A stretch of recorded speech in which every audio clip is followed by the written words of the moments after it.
the time of independence. I was 17-year-old and Kenya was granted independence on December 12, 1963.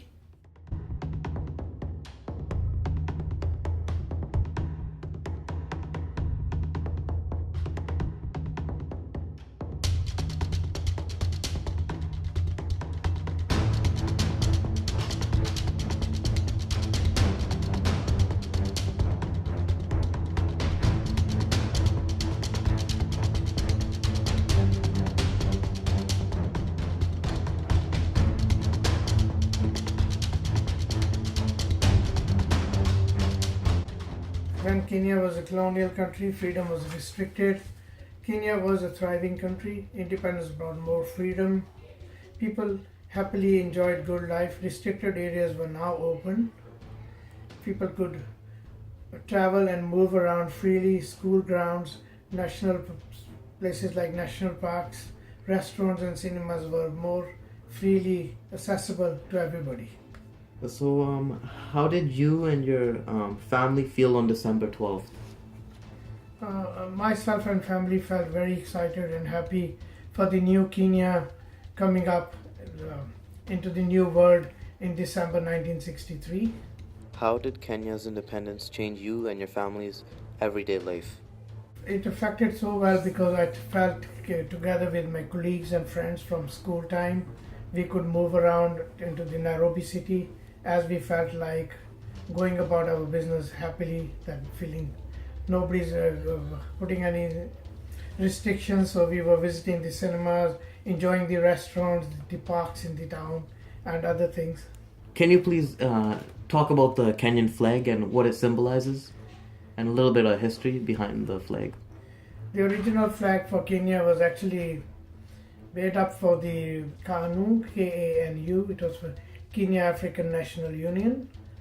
And then later Kenyatta, he had planned the flag, putting the four colors into the flag should represent every citizen and every person in Kenya, and it was made into a present day national flag. He had put the color black to nominate the people of Kenya, and he put the red color which included the blood. He put the green color in explaining about the wealth of Kenya, and the white color was introduced showing the peace in the country, and later on they put the Messiah shield on it as a weapon, saying it was for the defense and freedom for the country. So who is Jomo Kenyatta and how did he contribute to Kenya? Jomo Kenyatta is considered the father of Kenya's independent movement.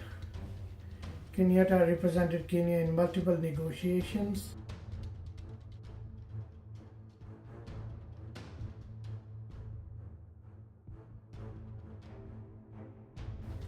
Despite the violent Mau Mau rebellion in the 50s, Kenyatta wanted a peaceful transfer of power after independence. Kenyatta adopted policies to ensure a stable nation.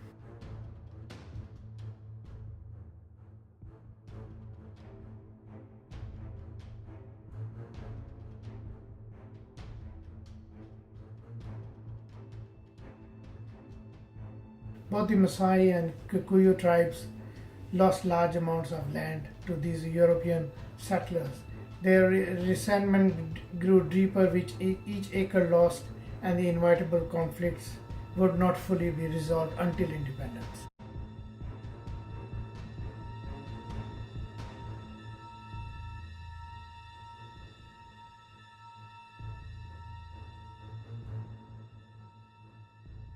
The Mau Mau fighters were mainly drawn from Kenya's major ethnic groups, the Kikuyu, which is the largest group, and during early 50s, namely I think from 1952 onwards, the fighters along with some Embu and Meru recruits, which are the Embu Meru is a region of Kenya and northern Kenya, and they were attacking political opponents and raiding white settlers' farms and destroying livestock. Mau Mau supporters took oaths binding them to their cause. During the year 1952, the British declared a state of emergency. If I remember well, I think it was during October, November that year. So it began an aggressive aggressively fought counterinsurgency which lasted right into the early 60s.